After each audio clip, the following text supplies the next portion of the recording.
Now on our odd JPY for the day, as you can see now, where we've actually predicted we would be actually having a bullish move against our odd, against our JPY. By the way, that is our odd to our JPY would be actually having a bullish move, which was on Monday. We had the bullish move, we closed bullish.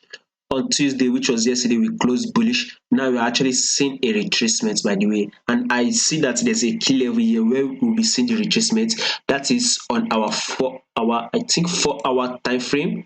As you can see that our price has once reacted here, by the way. So definitely, if you are to drag it here, you can highlight it as a little key level. As you can see, our key level here, one key level here, another key level here. Definitely will be seeing a reaction here, so our price will actually be falling. I think I'm aiming for our price to actually fall here. That is exactly what I believe, because I'm seeing here as a ranging move. But above that, let's overlook that. I'm aiming for my odd to actually fall to this area here, then a bullish move to actually occur and a breakout. The reason why we are actually seeing a fall on our odd is because our JPY index is actually going bullish. As you can see, we've actually had a fall on our JPY index. You can see here as a support area. Our JPY index has hit our support area. It is now time to go bullish.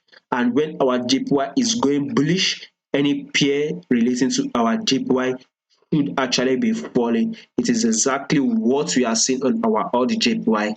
Now that our JPY index is actually going bullish, going up, then definitely we should be seeing a fall on our AUDJPY. So a fall will actually occur, as you can see on our 4 hour time frame. Then we can actually now see a bullish move. At least we should see a fall of about 100 plus pips to grab. Let's see if we'll be able to hit this our area here for today. By the way, that should be at least around 93. We are currently trading at 94.824, so at least we should be able to hit 93 for the day. And one thing is that we are currently at